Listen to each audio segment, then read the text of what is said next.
Good afternoon, ladies and gentlemen. We will start shortly, and there is a simultaneous interpretation available, so for those of you who may need it, you need to take the headset here.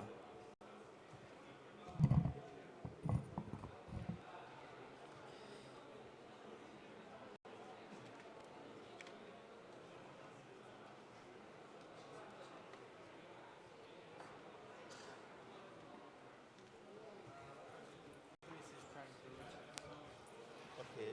No, David, I think we will. What I'm surprised that even Fakri is not here.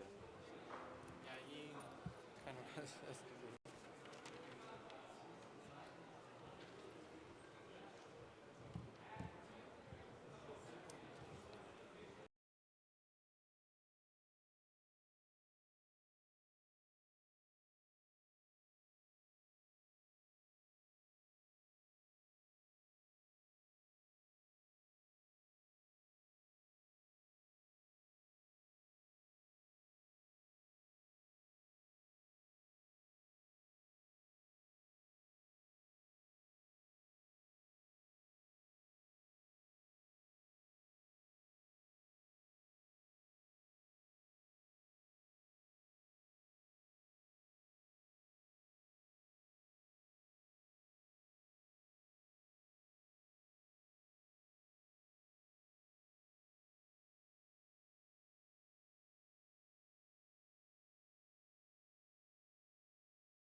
Session.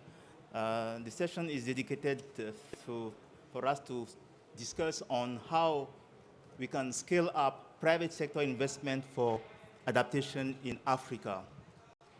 Discussing on the challenges, discussing on options for incentivizing private sector investment in adaptation in Africa.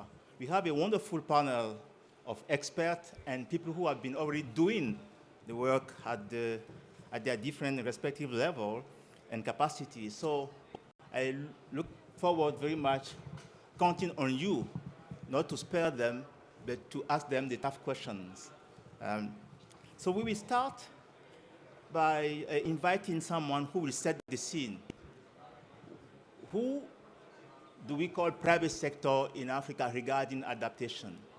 And what has been done so far to reach out to them? And for that, I will invite Adit Zebo. Adit is from the Stockholm Environment Institute, and he will deliver precisely that setting the scene presentation on the landscape of private sector investment in Africa. Adit, the floor is yours.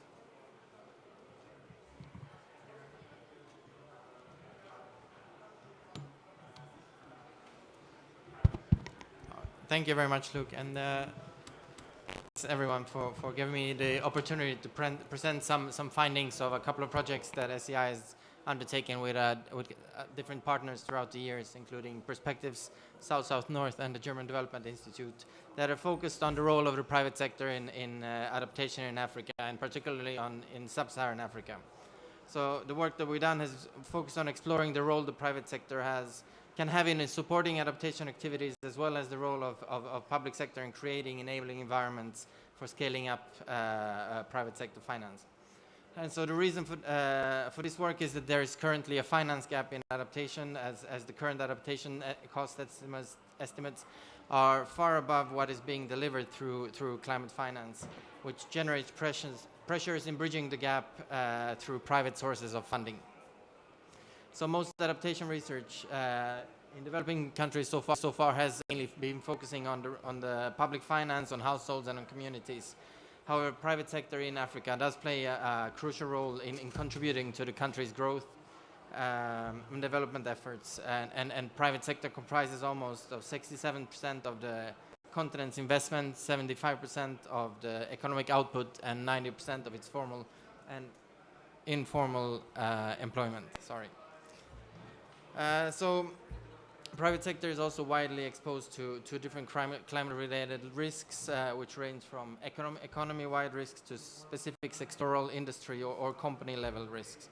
Adverse impacts from climate change include damage to infrastructure, disruption to production processes, disruption to supply chains, as well as changes in regulation, product demand, and business reputation.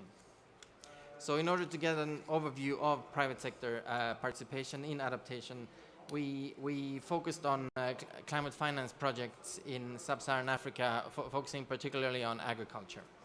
Agriculture remains a crucial sector for growth, with between 40 to 65% of the jobs in farming, and it is likely to remain the main source of people's livelihoods for the next several years. This is also reflected and re-emphasized in African NDCs, with almost all countries mentioning agriculture as part of their adaptation commitments. So what we did was that we did a screening. We looked at over 21 different providers of climate finance in the region, and from those we scaled down into 5 global climate funds and 1 national fund, FNARVA, that funded agriculture projects and that had project documents available on their website. So in our analysis, what we did, we identified 64 projects in sub-Saharan Africa in the period of 2010 to 2016, with a total of $460 million. From these projects, we found that around 39 had some form of private sector activity. So based on this mapping, we categorized private sector participation into 3 different categories, in a typology of 3 different categories with different levels of private sector involvement, going from high to low. So in the first category, there are projects where the public sector is stimulating future private sector investments in adaptation. In our second category, there are projects where the private sector is implementing public adaptation finance projects. And in the last category, there are private sector adaptation investments that are leveraged by public sector initiatives.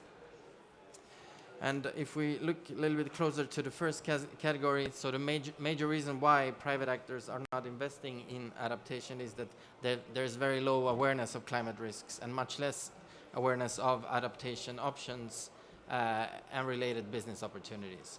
So we found several projects focusing on engaging private actors, raising awareness, including setting up formal and knowledge exchange places, technical advisory boards, or sponsoring business roundtables, training sessions for private actors, helping with access to credits. We also found more specific projects focusing, for example, on improving hydrometeorological information, where private sector was treated as a potential funding source and paying clients, and were seeked and engaged in the design of tailored climate and weather information services. We also looked more in depth into a specific category in this aspect, the role of index-based insurance to stimulate future private sector investments. And we looked at 3 large initiatives: the African Risk Capacity, the Global Index Insurance Facility, and the Insure Resilience. And in this work, we were interested in the motivations of private actors to get involved in insurance schemes. What were the role of subsidies in these schemes, and whether these schemes were a good strategy for adaptation to climate change for smallholding farmers. So index-based insurance is justified as a climate adaptation or resilient measure because it's accepted to facilitate adaptive capacity for vulnerable population, including greater access to credit and access to new or improved technologies. But there's almost no evidence of the results of the implementation of such mechanisms in sub-Saharan Africa, and little incentives in place to conduct field impact assessments. So justification for the use of public funding support for these mechanisms has so far been mainly based on assumptions and expectations rather than evidence and effectiveness. And we found that there is little evidence that index-based insurance is actually benefiting the most vulnerable. If we go into looking a little bit more in the second category, where private sector is implementing adaptation public finance, we found also that private actors play a key role in providing inputs and services to smallholder farmers and producers to reduce their vulnerability. The private sector is also, what is notable, are not necessarily adapting their own practices, but rather supporting adaptation by the farmers. Here we found examples on provision of training to farmers on ways to add value through production processes and in marketing and commercialization. And private sector may also be expected to provide new inputs, for example, seeds and services, for example, veterinary care or irrigation. We also looked a little bit closer in this category and more in depth into specific public-private partnerships in Ethiopia, where our intention was to map what type of public-private partnerships are in place and what incentives for private actors there are to be part of these partnerships, and whether they are considering climate change. So in total, we analyzed 10 different partnerships, of which most were concentrated on export crops and on ensuring quantity and quality of supply, mainly for large corporation partners. And the incentives we identified for the participation of private actors were to usually to comply with a corporate social responsibility mandate, or to establish closer relationships with the government, and to a lesser extent to receive subsidies for entering new markets. In terms of the role of climate change, we found that most public-private partnerships referred more to clean energy solutions and more related to climate change mitigation. And particular evidence on how they were expected to deal with adaptation to climate change was less evident. More in general, we found that in many adaptation projects, public-private partnerships were suggested for agriculture projects, but there was little mention in the objectives and in the characteristics and on the partnerships or incentives for private actors to be part of these initiatives. And lastly, in the third category, we looked at how examples of where private sector investment is leveraged by public adaptation finance.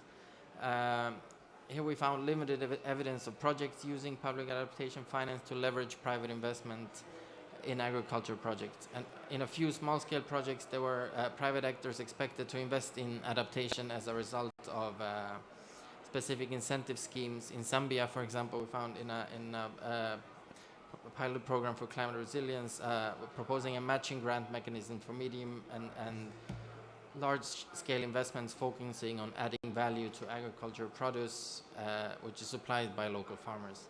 We also found in an LDCF project on agricultural production systems in Angola, which had secured funding through a CSR initiative through the oil business over there. Here we also did a more deeper case study where we tried to look at the Green Climate Fund and how the process of getting through a proposal involving the private sector looks like. So the Green Climate Fund is committed to unleash the potential of private sector for clean energy and for climate resilience projects, and it has set up its own private sector facility to fund and mobilize private investments. So what we did, we tried to look at how a proposal goes through this stage, and we looked at one specific project in Madagascar where a private investment is expected to be leveraged at scale. So together with two public actors, Conservation International and the European Investment Bank, there was a private institutional investor. Altelia was supposed to fund up to $50 million in equity. A project involves an investment fund to support land growing commodities and aquaculture activities in Madagascar, together with renewable energy investments, and provides a much needed access to capital at affordable rates through this investment fund. However, despite being one of the early private sector projects... You have exceeded my incentives. Sorry, in 1 minute. In the Green Climate Fund, the implementation of this project has not started yet, and we also found that more broadly that the disbursement ratio was very low for private actors. And in the GCF portfolio up to 2017, we found that only 4 projects out of 14 have actually dispersed any funding. So we found that there is a process, there is a problem in actually getting through these projects. And so to summarize quickly, our analysis suggests that private sector is becoming an increasingly relevant actor in agricultural adaptation in sub-Saharan Africa, but heavily marginalized. And lessons from these experiences, we argue, could help public sector to learn how to increase private investments for adaptation, particularly by smallholder farmers and small and medium-sized businesses. And we argue that adaptation funders need to consider including private sector involvement more as part of their results, particularly in frameworks and monitoring and evaluation outcomes. And in view of interest in getting private actors involved with adaptation and a lack of transparency in private sector activity, this information could help in identifying good practices in the future. Thank you very much. Well, thank you, Adis. You have heard the 3 categories of the landscape of private sector. You have also heard that adaptation is a key component of the NDCs of all the African countries. Let me turn now to David. David, I would like to hear from you, what are the experiences of UNCDF in reaching out to private sector in adaptation? And in doing that, where do you see the farmers fit into the category of, as laid by Adis? Well, thank you very much indeed, Luke, and thank you very much to the African Development Bank for this opportunity to talk a little bit about our experience. So I think the first thing to note, of course, is that private sector and farmers and human beings in general have always adapted to climate change ever since we have been on the planet. So adaptation to climate change is not something which is new. As we've migrated and moved across the world, we have developed different types of farming systems, and anybody can see that. So it always puzzles me a little bit as to why there is suddenly this new category of adaptation to climate change, when in fact farmers in particular, but all people adapt to the climate they are in. Even this room has adapted to the snow outside. So the first thing is adaptation. If you look at it in that way, it's something that we do all the time. Now, the problem we face is that climate change is accelerating, and the pressures this acceleration is causing require us to accelerate our adaptation and to direct additional funding to try to speed up that adaptation. And that is where it becomes difficult for those who are unable to finance their own adaptation. And that is what we've been trying to do, to find a way to bridge that financing gap.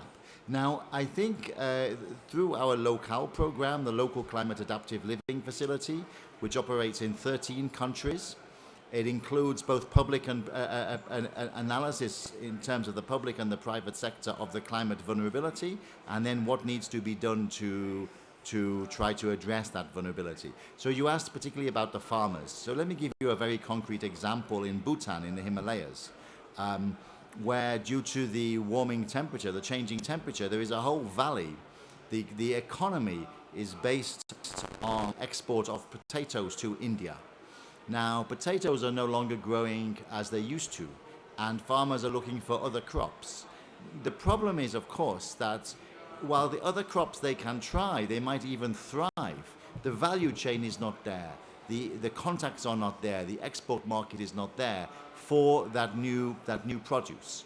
So where we are able to come in is to say, according to the locale methodology, it is evident that potatoes are not growing anymore due to climate change, and therefore a new crop is required.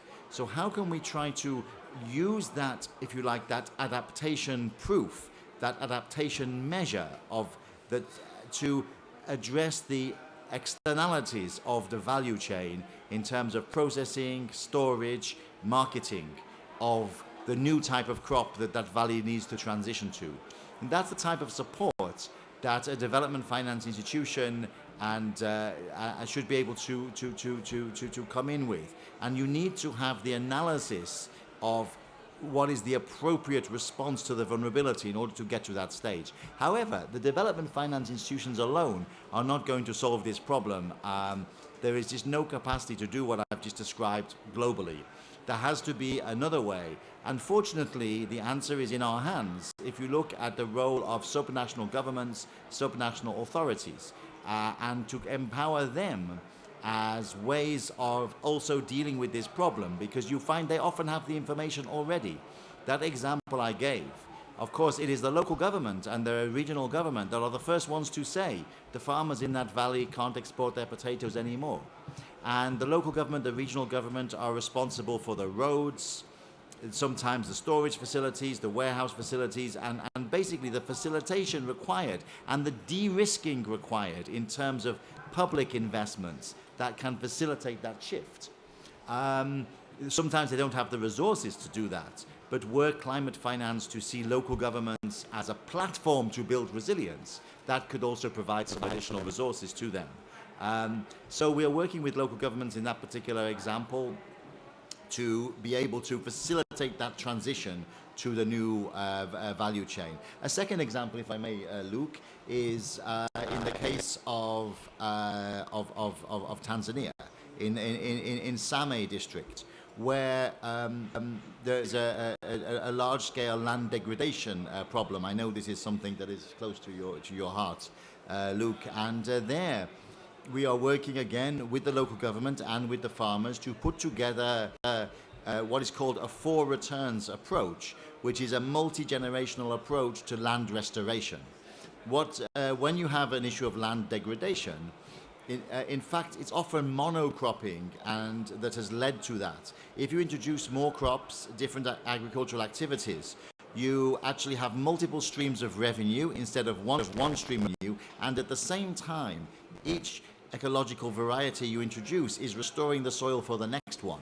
So you can actually have, as well as nature can degrade itself over 20 years, nature can also improve itself over 20 years if you invest in the right type of things. But these may be things that are not in the local culture, not in the local knowledge. So we're working very closely with Common Land Foundation to introduce new activities, new varieties. One is a fish farming enterprise, which requires irrigation, and that is part of the solution because you bring the irrigation in and you start to regreen the valley. And so that requires a sequence of different private sector interventions, one after the other, carefully sequenced to follow the ecological restoration path. And that needs scientists to help. And there are those entities around that will help with that. And in fact, the Land Degradation Neutrality Fund has been established to invest in such enterprises. And we're hoping to put together a package from this Same district at some point to take to the Land Degradation Neutrality Fund. So there's two concrete examples, but just to finish, if I may, with two summarizing points. I think the first one, for any of these things to work, there has to be some kind of proven methodology, metric system to measure the attribution effect, to measure the adaptation effect, if you like. I don't think there'll ever be one global system, but there has to be something which is trusted either in a country, in a region, or in a place, or for a particular investment. Because if that is there, that's what can attract the concessional finance and the grant finance necessary. For example, the Land Degradation Neutrality Fund has a project preparation facility associated with it, grants associated with it, but you have to prove that you are restoring the soil according to a calculated scientific formula. That is provable. If you can meet that criteria, that is where the adaptation is, and then you get access to this additional finance. So we're working. And that's local, right? Yes. We're working with a variety of partners to try to develop these measurement criteria to be able to bring this additional finance. And the final thing I'd like to mention is that we at United Nations Capital Development Fund have just set up a new investment fund which is designed specifically, it's a commercial fund, it'll look for returns, but it's designed specifically to co-finance with domestic banks, with others, in any activities that are proven to be climate resilient or building adaptation through these methodologies that are out there. So please approach me later if you'd be interested in working with us on a potential investment for that pipeline.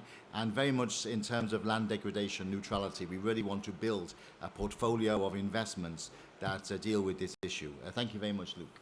Thank you, David. You have alluded to the key role of local government, and our next speaker will precisely address the role of local government. He is an environmental officer from a local government in Tanzania. His name is Rogatien Lukwa. Rogatien, could you tell us how you are addressing the issue of scaling up community-based adaptation in your local government? Yes. Before I go direct to the question, let me explain a bit how we operate in Tanzania. But you won't have much time. I don't have much time. No, you have 5 minutes. I have 5 minutes, okay. Let me go directly. In order to bring about adaptation to the local community, as a government, we are dealing with we are likely to solicit a fund and channel the fund to the local government authorities, so that in those local government authorities, this sub-project being identified by the local community. So in so doing, we implemented a project called Decentralized Climate Finance. The aim of this project was to solicit the fund and channel the fund to people who in need at a local community. The purpose of this project, which was implemented in cooperation with local UNCDF, was to move fund to the local community and ask them to prioritize their sub-project which enable them to implement a project which increases resilience. And so we developed a mechanism known as performance-based climate resilience, whereby local government authorities are subjected to minimum conditions to be passed then before given fund to budget and implement some sub-project in their locality. Furthermore, not that, we also, in order to make sure that we have enough fund to continue channeling the funds to local authority and the local community, we also work with other CBOs, CSOs, non-government organizations to solicit the fund and implement sub-projects in areas of local government authorities.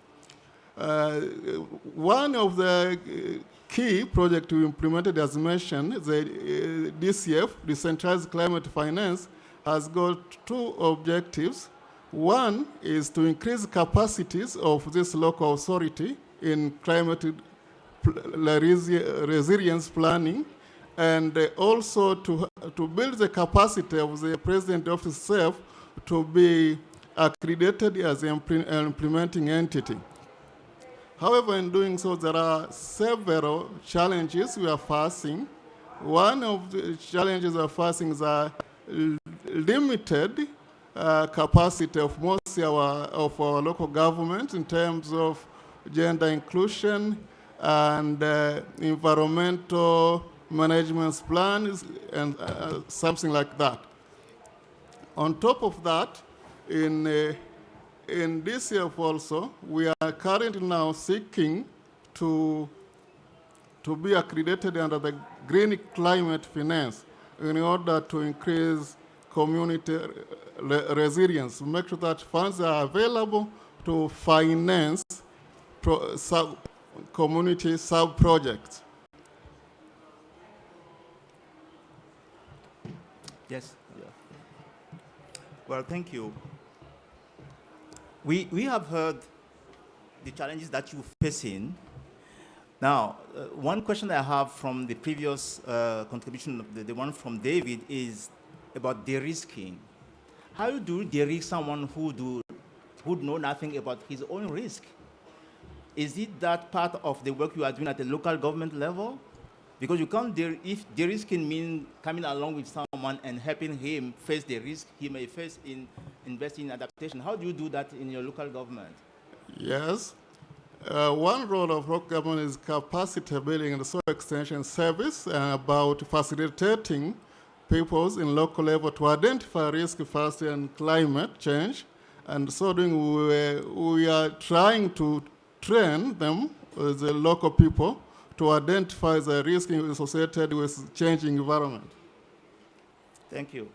Our next speaker is the man who will tell us, being the director of the Green Fund of the Development Bank of South Africa, who will really tell us how the institution you lead in is really blending finance, both public and private, to scale up investment in adaptation. His name is Olympus Mantata. Olympus, the floor is yours. Thank you very much.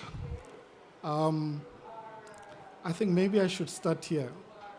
I think it has been very clear from our end that to really significantly move the needle in as far as climate activity is concerned, obviously just our financing in terms of our size would not be sufficient. Therefore, it is quite key that we use our positioning to leverage other sources of funding. And of course, private sector funding is key in this regard. So what we have done was really to say, look at a way to engage private sector, and in this case, specifically commercial banks. And we thought we are well positioned as a DFI because in a way you sit in between government as a government-owned entity and the private sector, where you find that there is a lot more comfort from the private sector in many cases to be involved in projects where they see you putting your own money in. And I just want to talk specifically about the facility that we have recently put in place with assistance from the GCF, which is the question that has been coming up quite often since one has come through to the COP. And this climate financing facility really started with our engagements with the commercial banks to understand what the bottlenecks and the barriers are in them being able to support, climate-related projects, including adaptation projects.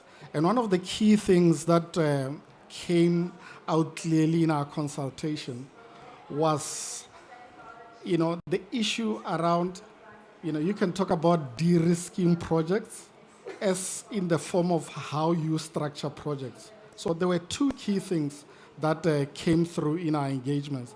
The first thing was that the ability of somebody to bring in, some sort of credit enhancement resources, either in the form of first loss facilities, would be key in unlocking projects. But the main one was around the ability to support tenure extension. I'm sure you'd be aware that because of the regulations, especially around Basel III regulations coming through, challenges, around being able to fund projects that would require long tenures was quite a key thing on their regard. So we thought of putting this facility together specifically to address the barriers that were identified with the commercial banks. And, we are fortunate enough to have, our application supported by the GCF, and we are currently, just finalizing issues around contractual matters with the view that early in the year, we can start, supporting projects. What was also important was to find out in our consultation that there are actually pipeline of projects already sitting with commercial banks. And the reason why they are not being advanced are, mainly the two barriers that I've just mentioned. So we are really looking at hitting the ground running early in the year to really start supporting this type of projects. I should, of course, mention that it's not mainly just dedicated on adaptation. It's a combination of adaptation and mitigation, but we really see it as a model that would allow us to really start to have significant impact in crowding in private sector investment in the space. And, we are looking at this facility operating initially just in, rand-based countries, obviously because it is easier to manage, currency issues,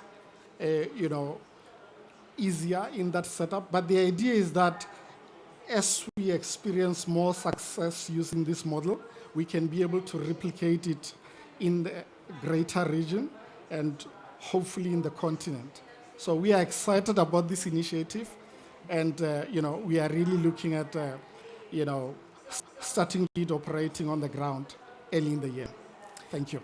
Well, thank you. Yesterday in the panel, someone said that the first hurdle in Africa for people to elaborate a legible adaptation project is data. How are you addressing that challenge? I think what we actually thought about this even in the development of the fund to say the different countries that we operate in would be at different stages in terms of availability of data. And if I can just give an example is that, we were supporting the city of Cape Town in, trying to access GCF support. As many of you would have been aware of the challenges that they've had around drought. In that situation, the issue of data wasn't much of a challenge because you could easily be able to access data for the last 300 years because that was available and it made it easier for us to be able to, put together, an application in support of their project. But that is not necessarily the case in all other countries where we are starting to get involved. So we are looking at ways to be able to use the capacities that exist in countries where there is better availability of data to see how that can be used to support, countries that would not be in a better position. But that remains a serious challenge. But partnerships might also be a key issue in, partnering with institutions that would be able to overcome, the hurdle that we have identified. Thank you. Our next speaker will address the issue of insurance. And I will call on Frederick Ochieng Uma of Transparency International Kenya, who is working on a multi-actor partnership project on climate risk insurance in partnership with German Watch. Frederick, what are the initial findings of your studies regarding the challenge and opportunities for promoting private sector investment precisely through the provision of insurance to those who are at risk? Press yours. Thank you, Luke. And since I'm the youngest person in this panel, I'll try to keep within the 5 minutes. It's also important to note that today is 12th December, the day my country became a republic. So today is a very important day for us. That said, I'll take a slightly different dimension and also to tell David that being in this room is not adaptation. This is an artificial environment created for us. It's not really building your resilience to adjust to the temperatures of this particular city. So for us in Kenya, and basically in regards to climate risk insurance, I think Kenya is one of those countries in Africa that has a lot to learn from as far as climate risk insurance is. And I'll try to bring forth an intersectionality that we are currently looking at based on the models that we are using within the country in terms of how to leverage the private sector investments and bring them into this discussion of climate change.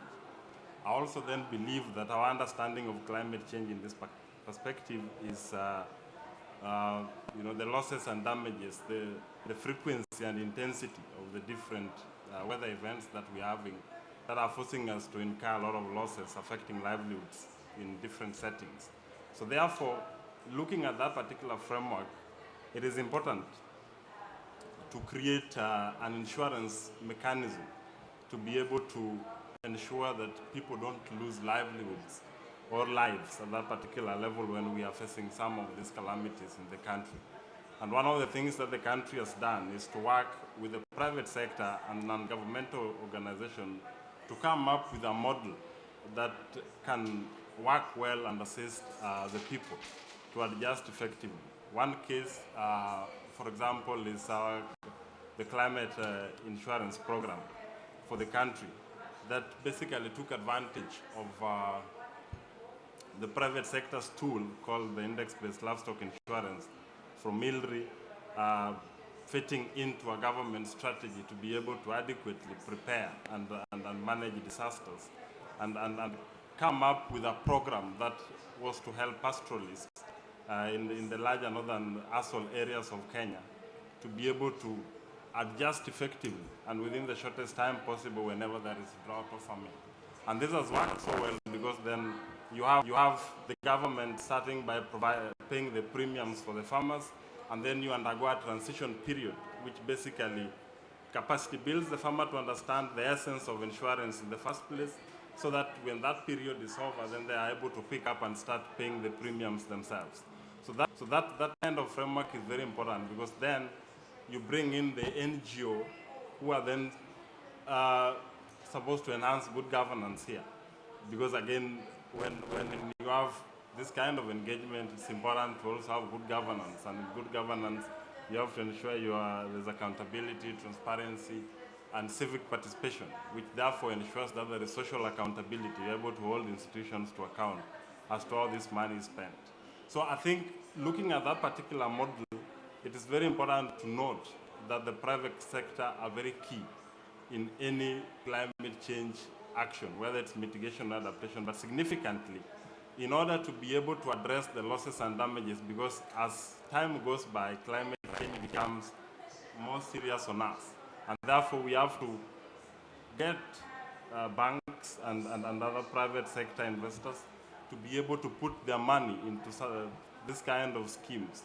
And it's also important to point out that the project we are currently implementing also looks at the component of human rights, because then if you're having a drought, then people are dying.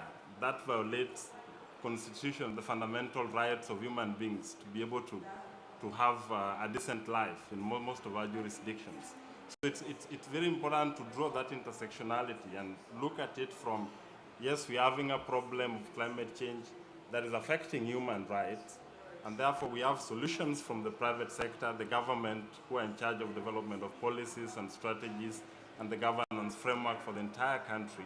And then you have the civil society or non-governmental organizations being able to also be part and parcel of that particular arrangement to ensure there is good governance of these particular processes. And I think looking at even our agricultural insurance program, which also mimics the same strategy, I would say that we need more investors and banks to bring their money into the country and be able to kind of resource these initiatives to be scaled down to the small older farmers who are doing agriculture, because now it's majorly pastoralism. To do agriculture, people who have less than an acre piece of land, for example, to also be able to build their SLAs. Thank you. Thank you, Frederick.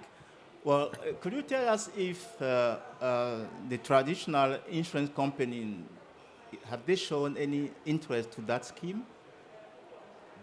The traditional insurance companies in Kenya. Yes. For example, the Kenya Livestock Insurance Program now, for this year, is being implemented by Takaful Insurance, the government of Kenya, and of course in partnership with ILRI, who designed the tool that is basically being used to implement that particular arrangement. Before that, then we had a purely private sector engagement where ILRI was working with other insurance firms like UAP to reach out to the farmer in a business model. And look, you'll agree with me that for you to have something in a sustainable manner, you have to put a business case to it. Because banks only give money to where they can get returns and people can pay their loans. And it doesn't happen in a grant arrangement. It only happens in a business arrangement. Thank you. Thank you. Our next speaker is indeed a key person. Mrs. Ayan Adam is the director of the private sector facility of the Green Climate Fund. And my question to you, Ayan, is what is the role of the private sector facility in incentivizing private sector investment in climate change adaptation and how to scale it up, especially given that adaptation projects do deliver more than adaptation. And those benefits, how do you make sure that the private sector making investment will also capture those benefits or co-benefit? Okay. Over to you. Thank you so much. So I think this is an area where at this point in GCF's evolution, we have not seen significant amount of traction from private sector. But that does not mean that the opportunity does not exist. So, and let's, maybe it's important for us to unpack a little bit about what adaptation means, at least in the context of GCF. Adaptation for us, it's really resilience. And how do you build resilience, not just in the agriculture side, but also in the infrastructure side? So if we see in many countries today, for example, you follow the headlines in many of the Caribbean countries that hurricane hits are actually destroying the building codes. So let's look at the whole infrastructure built environment. And it's not just the housing, but we're talking about the roads, the bridges, the ports, the ecosystem. And so if you can assume that you build something and you can lose it in X number of years completely, or you can build it with a resilience in mind, which is more expensive. And private sector, once they understand that, there is a business case attached to that.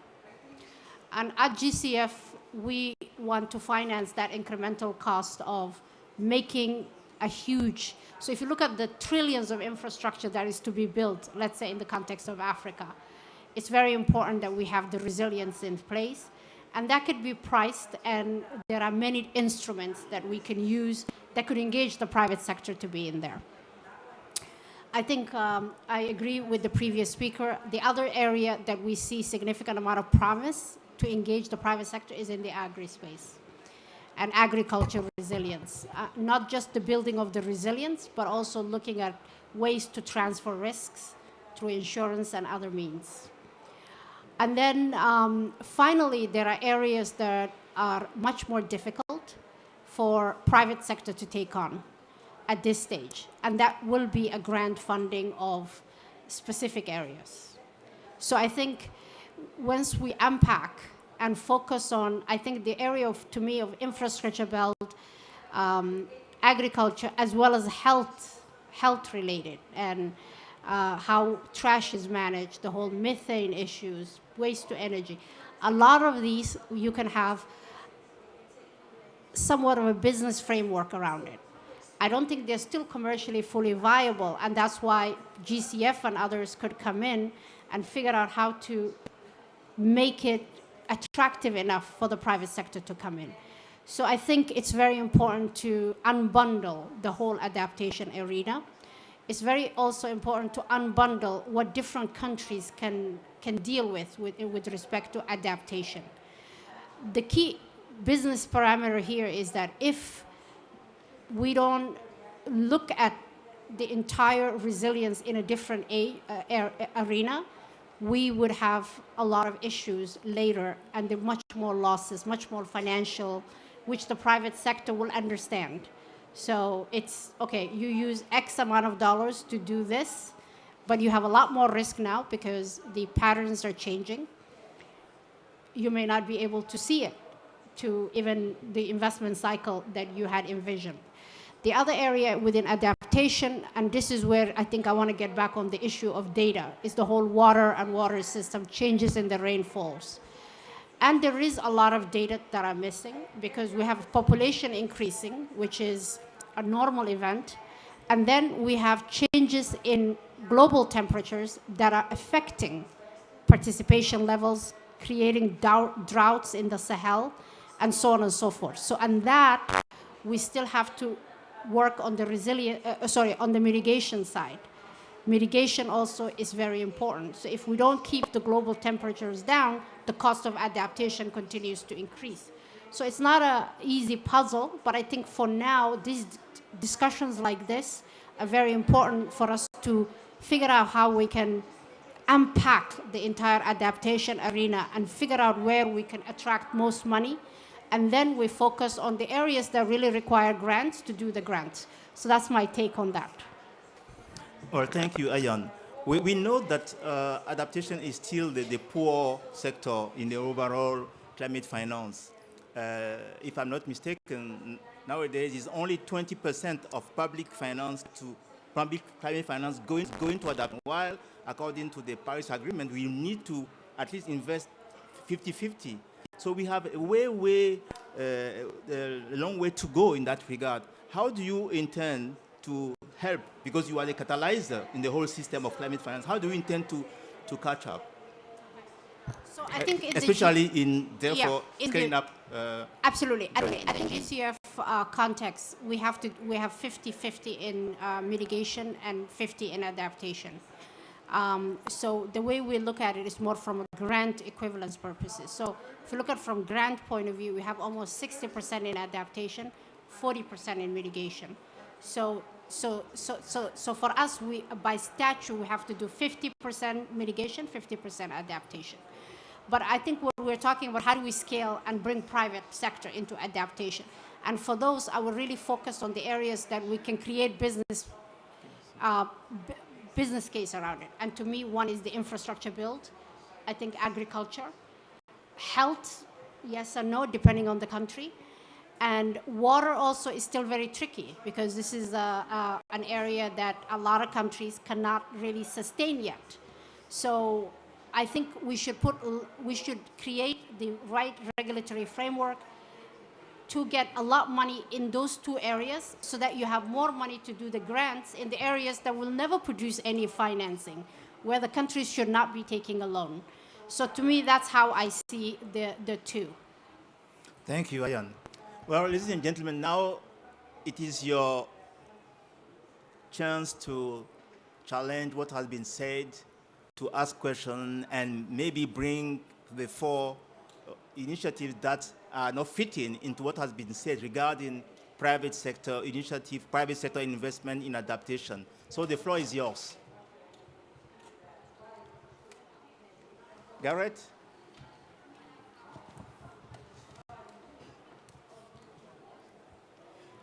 Thank you very much. My name is Gareth Phillips. I work for the African Development Bank.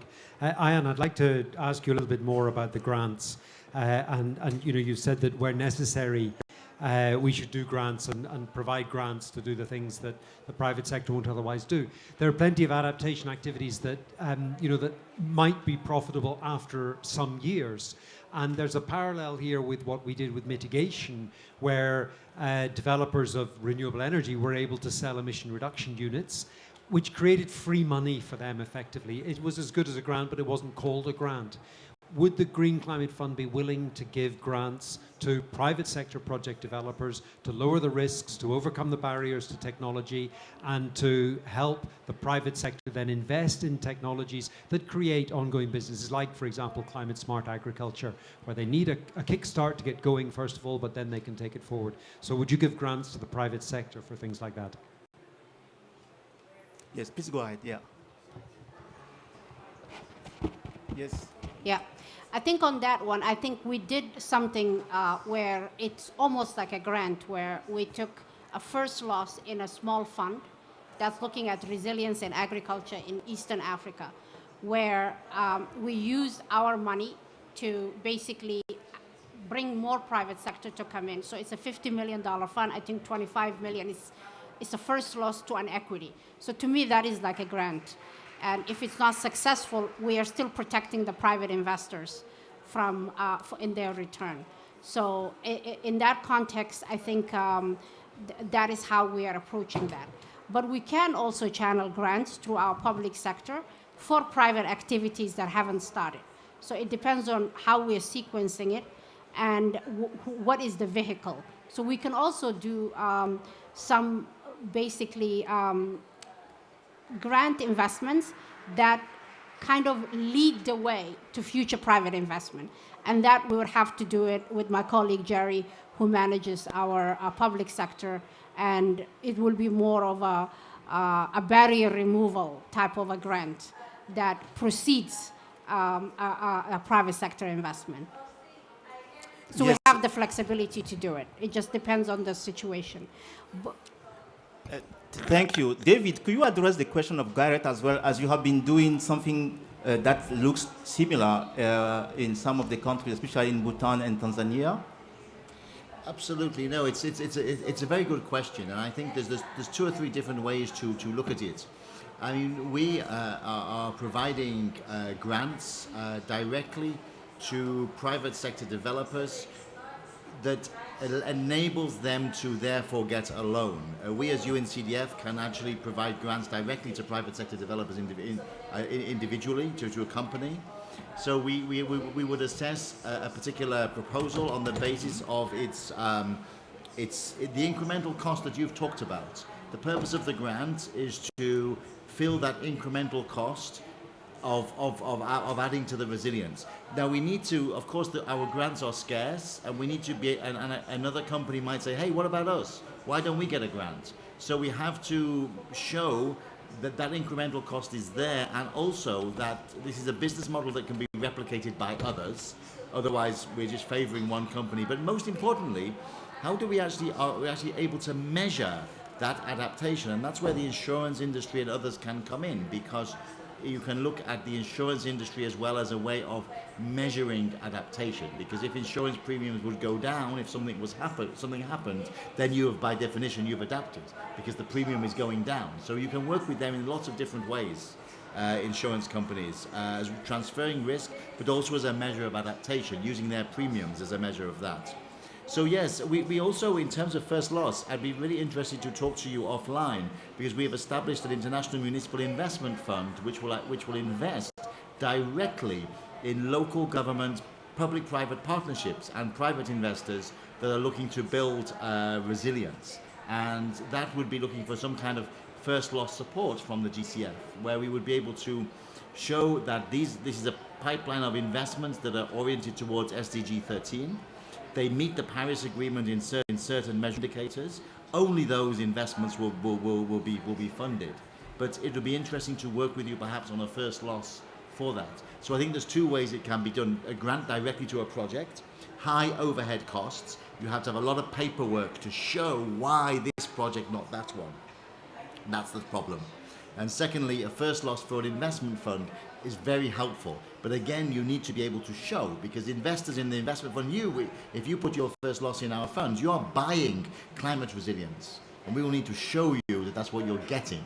So I think, again, it comes back to this issue of indicators and measurement. And just finally, Luke, I'm sorry, I don't want to hog the platform, but I've just come from another meeting where KfW presented an extremely interesting satellite approach to use satellite data to measure both soil degradation over time, reforestation over time, and they are using that to measure the impact of their climate resilient projects. So these are the kind of things we need: satellite data, insurance premiums, to be able to show why this project is being financed, not the other one. Thank you. Thank you, David. Madam? Yeah, thank you very much. My name is Alice Kaudia. I will make just a comment that the highest risk to small-scale farmers in Africa is this unpredictable rainfall. And therefore, in terms of solution, we would need to invest in on-farm rainwater harvesting to support drip irrigation, so that farmers are able to have their crops growing throughout the year. Even if they do that, though, if we have to go through insurance, we may need to underwrite the risk of farmers not being fully informed about the insurance product. And the insurance services should be closely linked to meteorological services. We have had situations whereby farmers take up, they pay their premiums. At the end of it, the data reading says that in your area, there was adequate rainfall.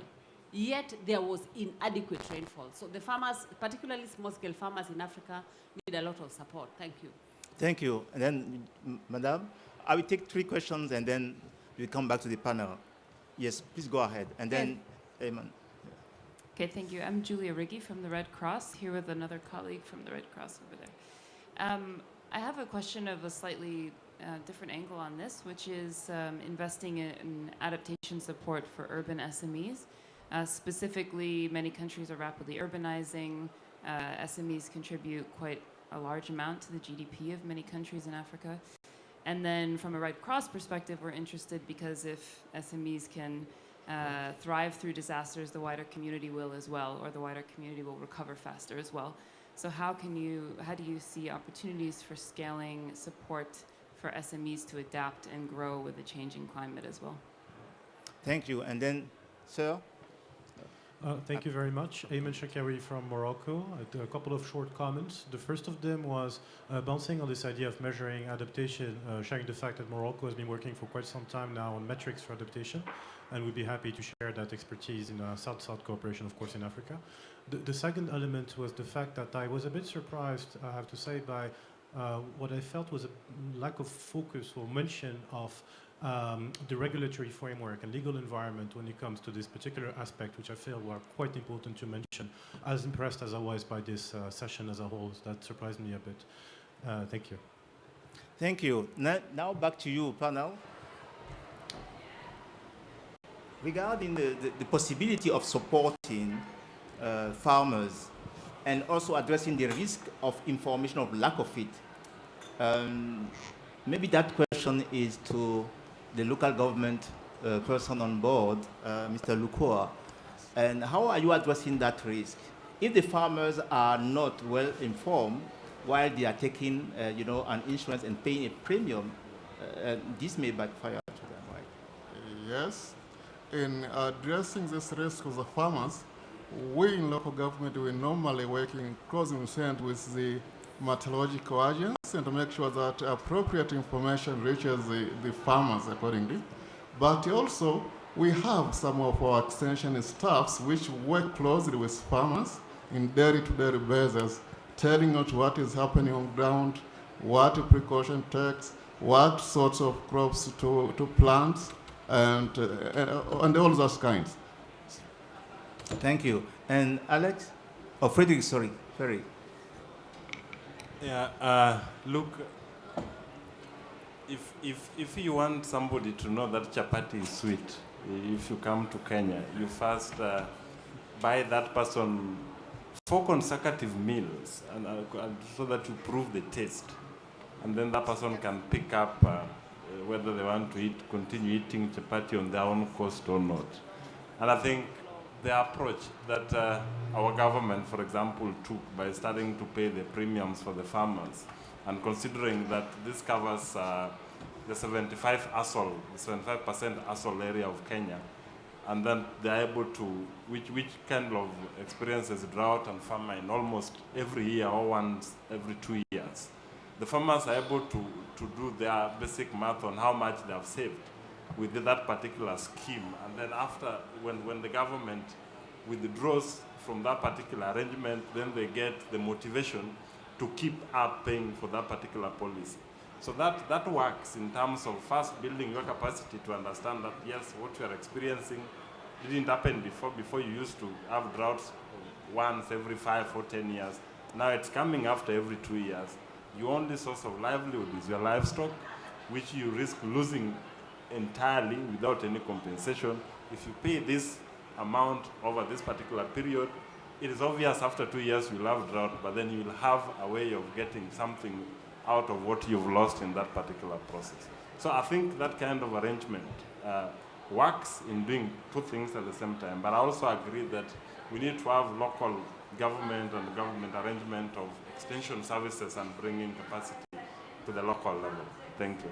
Yes, the next question, I think it is for you, Olympus, regarding how to support SMEs, especially urban SMEs, but I would say just SMEs, because the farmers could also be considered as SMEs, but she said urban SMEs, and opportunity to support them regarding adaptation, investment, and opportunities too. How are you doing that through your facility? Thank you very much. I think one of the key challenges we have found in supporting SMEs would be pretty much the ticket size of the kind of projects that would be brought before us. As you would understand, normally the ratio of your transaction cost versus what you are trying to support can be a challenge. But the way that we've been trying to deal with that is more clustering, the SMEs based on the type of projects that they are dealing with.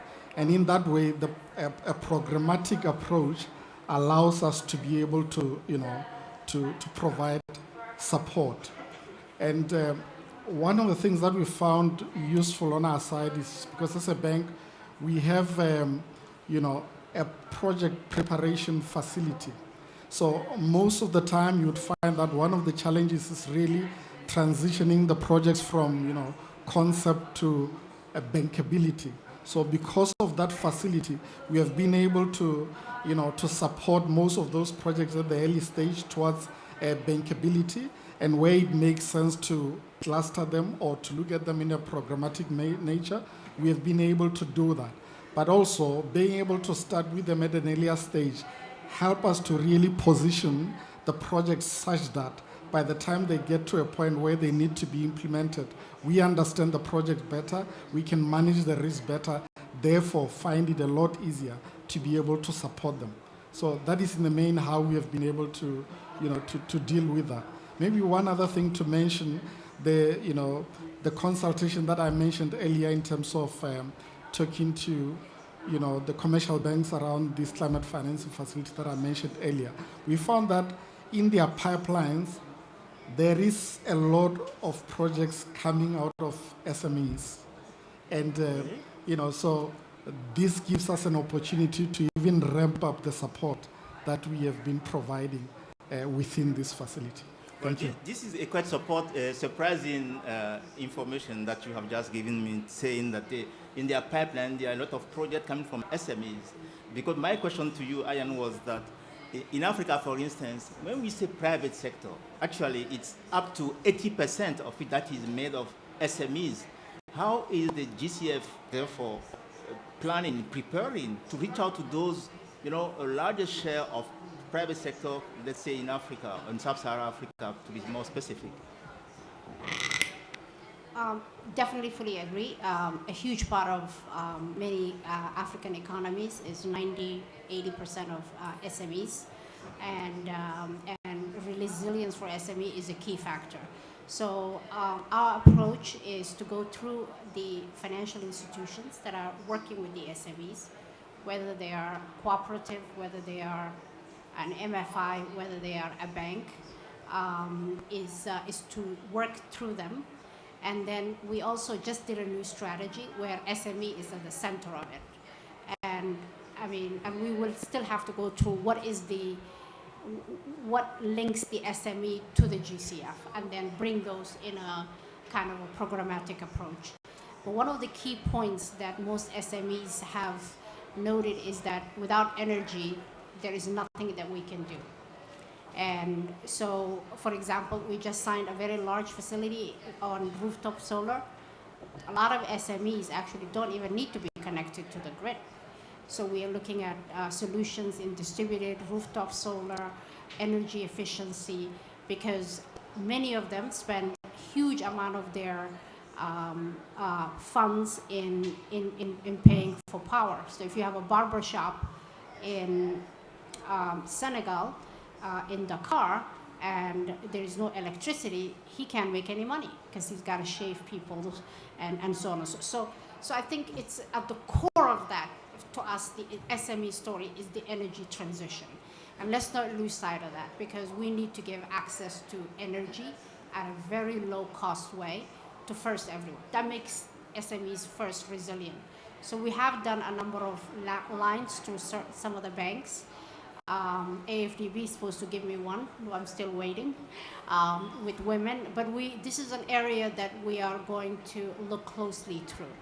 We have seen some coming on adaptation, because SMEs in the rural side is really trade, small shops, businesses. In the rural side is where you're dealing with the whole agriculture arena. So I think they're equally important to the African economy, and we have to look at them, both of them, in a very cohesive fashion. Thanks. Thank you. Add this on that, and then I will go back to the floor and take Okay. 3 other questions. Yeah. Thanks. Just some comments on the question. So in terms of the index-based insurance and rainwater harvesting, so in our work, what we found was that most of the impact evaluation were happening at the meso level. So how many insurers were selling, and what kind of income there were, but very few, found almost no evaluations on the impact on the ground. So what effect was there? What role had the basis risk? And I think there is the big issue around why index-based insurance is not really that effective as it could be. In terms of urban SMEs, I did some work in Rwanda, where the Rwandan government collaborates with the National Private Sector Facility, so the business association, in trying to raise awareness, because SMEs make almost 90% of the private sector. However, they noted that funding was a big issue, so there was just not enough funding, but they liked the model. In terms of regulation, I think also, again, work I did in Rwanda and Kenya, I think most countries have really good, well-designed policy documents, particularly on climate and climate change adaptation. But when you go one step further and looking at many of these are not really followed up. So there is something in place, but there are no regulations, and there is no penalties for not following them. And one thing we saw also was, for example, environmental impact assessments are usually required for almost all projects, but they almost never include aspects of the role of climate impacts, what they will have on the project's life cycle. Thank you. Then 3 more questions. Yes, sir, and then madam, and here. Okay. Okay, my name is Nicholas. I come from Kenya. I work with Christian Aid. We have piloted devolved climate financing with support from public funds. And you've talked about the approach of the public funds kind of attracting private investment to support adaptation. Actually, the challenge we are facing is, and this was the policymakers ask us, how do we use public finance to support private investment? But we are able to prove to them that there are private investment which have got adaptation benefits even to the public. But they ask us that critical question: how do we use public funds in private investment? That's a critical thing that maybe you can share with us. What is your experience from elsewhere? 2, looking at, say, working with the microfinance institution and the commercial banks so that they can engage with rural communities, farmer associations or cooperatives. They are also fearing the aspect of the high risk. Again, how do we de-risk, this kind of investment so that the MFIs and the commercial banks can truly work with the small-scale farmers? Thank you. Thank you. Then, madam. Yes. Thank you. My name is Marie-Josée Ouenou. I'm from Ivory Coast. Allow me to change the subject of your presentation. My question is, how can we encourage more companies from the private sector to invest more in green projects?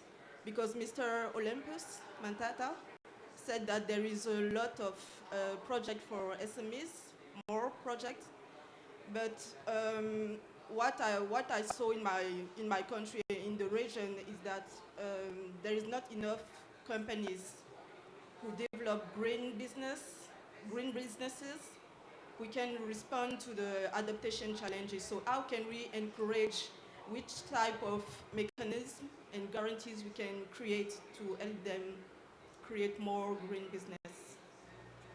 Thank you. And then you, sir, and then you lastly. Thank you very much, President. I see that more of the panelists speak English, but I want to do my speak in French. I'm sorry. Ce que je voulais dire, c'est que entre la problématique du secteur privé qui veut aller très vite en recherchant le profit et la question fondamentale de l'adaptation qui nous demande parfois du temps pour adresser des questions sur des durées plus longues, je pense qu'il y a à se poser deux choses. C'est que pour le secteur privé, la question fondamentale est liée surtout au risque. Moi, je suis de la Banque agricole du Sénégal, donc nous suivons un processus d'accréditation au Fonds vert. Et je suis tout heureux d'entendre, madame, que je pense que notre accréditation va aller très vite parce que nous, on a un système de management environnemental très bien fait qu'on vous a déposé. Et ce que nous demandons, ce qu'on nous pose souvent, c'est que les secteurs privés vous disent on a du mal à accéder au financement du fait des taux de crédit très élevés et on a du mal à avoir de la visibilité liée au risque. Moi, je pense qu'au niveau, en tout cas, des zones semi-arides, si nous arrivons à régler ces deux questions fondamentales, nous pourrons adresser réellement. D'autant plus que pour la plupart, nos CDN, en tout cas, si nous voulons adresser des questions fondamentales et des réponses vraiment pratiques par rapport à nos CDN, la question de l'adaptation est une question centrale. Alors, l'autre question que je voulais poser, Président, si vous me le permettez, un des panélistes a parlé de mode d'évaluation des risques. Alors, j'aimerais savoir par quel outil, comment vous utilisez, comment évaluez-vous ce système de risque et en quoi la prise en charge donc, de l'évaluation de ces risques offre une plus-value pour les questions d'adaptation. Je vous remercie. Merci bien. And you, sir?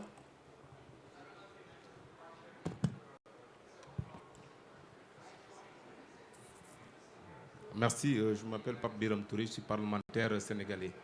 Et je vous remercie de m'avoir donné l'occasion et l'opportunité de discuter de ça. Je pense que la question de l'adaptation est une question un peu très centrale et dont les collectivités locales, comme l'a si évoqué, peuvent jouer un rôle très important. Mais il se pose aussi la question aussi de ces réformes foncières, parce qu'il y a la question foncière qui est très préoccupante. Et à ce niveau, est-ce que cela ne constitue pas quand même quelques difficultés? L'autre aspect, c'est que y a-t-il des mécanismes d'accompagnement à ces collectivités pour pouvoir accéder au financement? Puisque les procédures étant longues, difficiles et techniques, il faut quand même un système d'accompagnement pour pouvoir accéder à ces crédits pour les collectivités territoriales, de ce point de vue. L'autre aspect, c'est on parle du financement via la banque de développement par l'intermédiaire de certaines banques. Nous avons connu quand même des banques dans nos pays qui sont beaucoup plus commerciales que développement. Est-ce que cette dimension est prise en compte par rapport au taux, par rapport au risque, mais aussi par rapport à la rapidité de la mise en place de ces crédits pour les développements? Je vous remercie. Merci bien, Monsieur le député. So now let me come back to the panel. We have had some very interesting questions. One is precisely about a framework to capture adaptation benefit. Don't we need a mechanism, a system that really help to account for the co-benefit that is generated by adaptation project when it is undertaken by private sector? Who would like to address that one?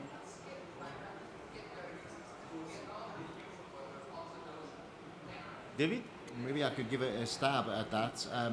We do need this, and it's not going to be easy to have a standard measure. One thing that we are trying to do, and maybe in this way to answer a couple of the other questions on risk evaluation, etc., is by having a kind of process measure whereby firstly, one needs to measure the vulnerability. Has that vulnerability assessment been measured? Secondly, what would be the responses to that vulnerability? And thirdly, how does the investment chosen fit into one of those responses? So the question about SMEs in an urban area, what's the vulnerability in that urban area? What would be the appropriate responses? And then, does this particular company meet any one of those appropriate responses? If it doesn't, then it's not doing resilience. If it does, then it is.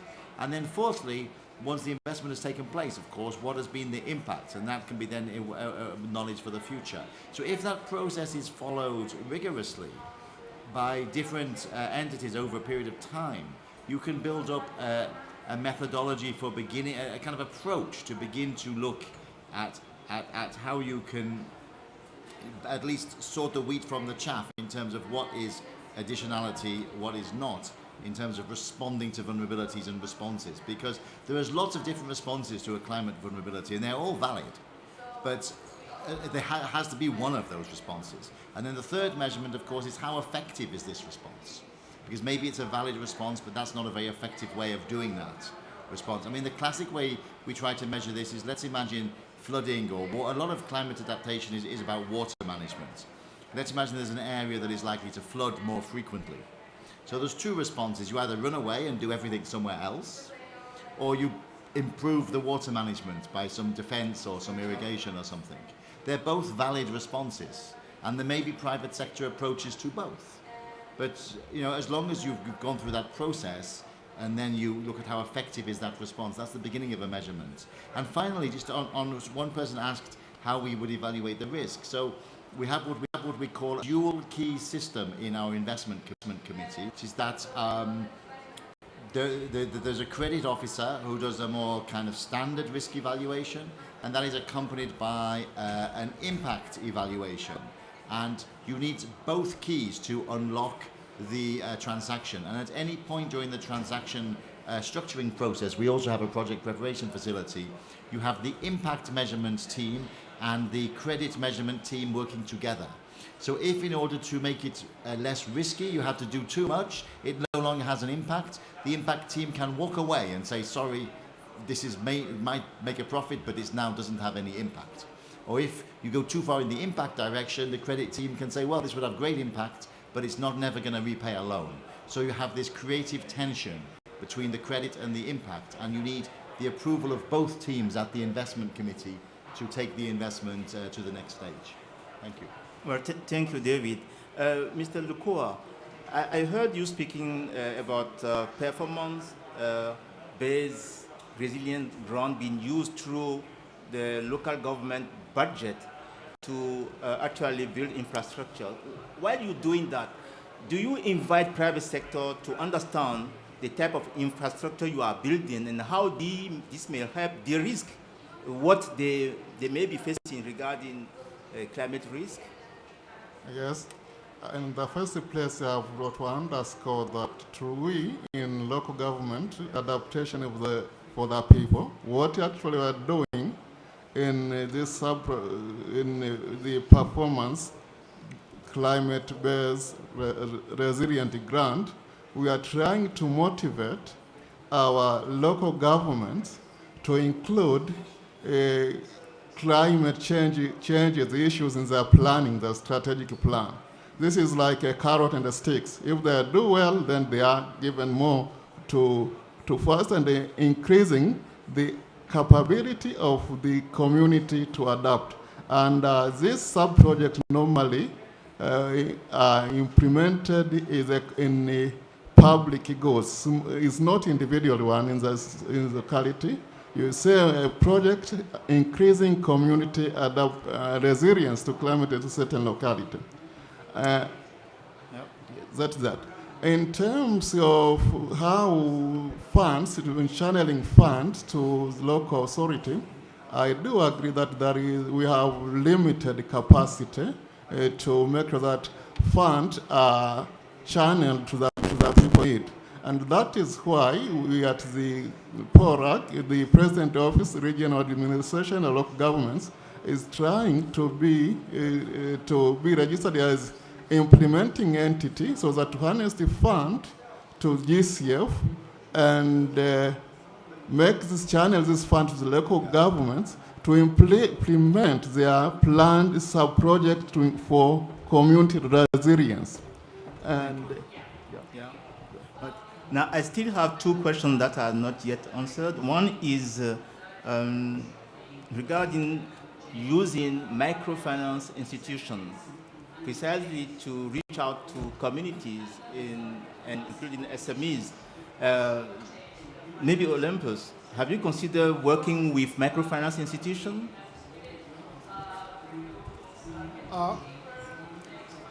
We, as I've mentioned earlier, we have had support for SMEs, not microfinance institutions at all. But I should mention that the bank has for the last 6 years been managing our National Green Fund on behalf of our Department of Environmental Affairs. And through that fund, we have had an opportunity of supporting organizations that are very much of a microfinance nature. Actually, there was a fund that we put in place that is no longer active, but for the past 5 years was quite active in the space. But as the bank itself, as the DBSA itself, we are not active in that in the microfinance space.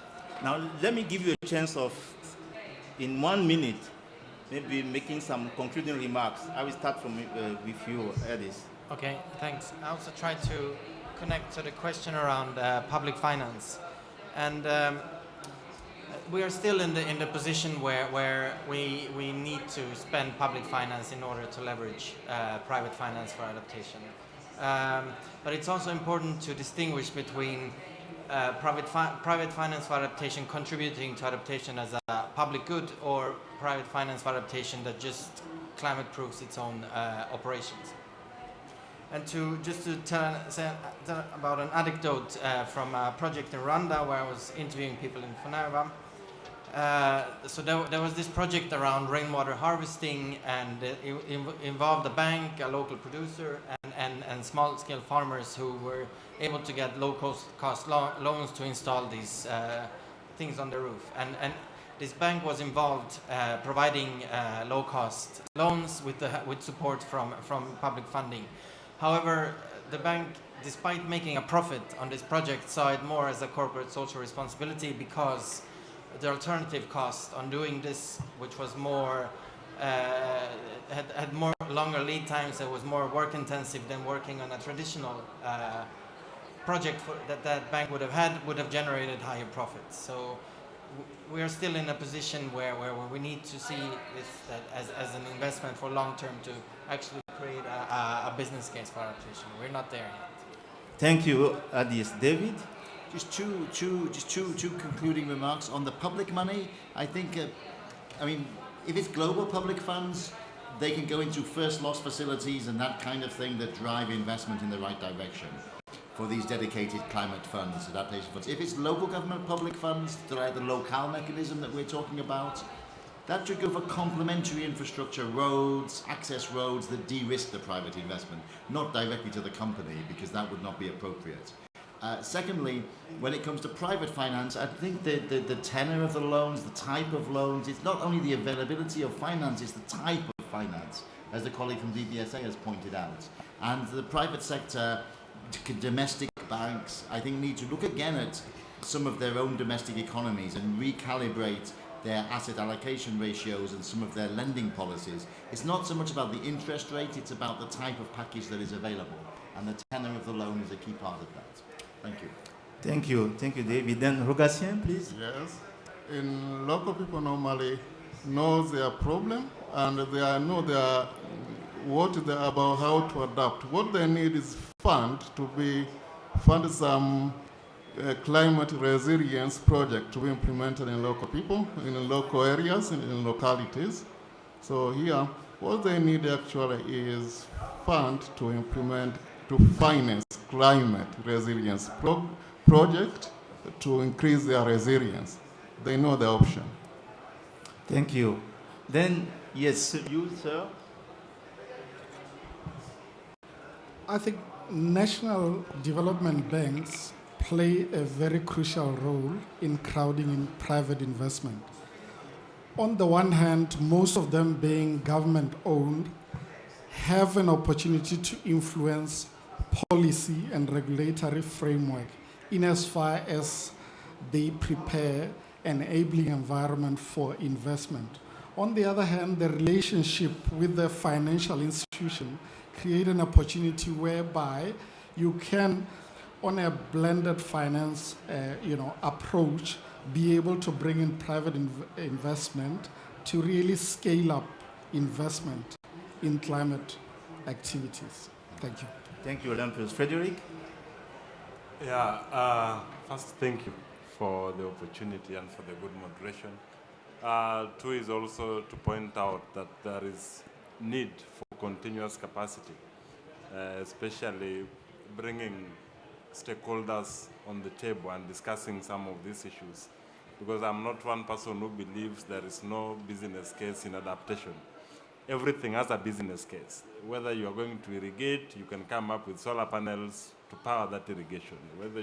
Whichever adaptation action you come up with, there is always a business case. We just need to sit down with the private sector. We just need to sit down with non-government organizations and our governments to have this discussion, because money is with the private sector. As long as they can invest in it and get their money back, they will be funding most of our adaptation and mitigation projects.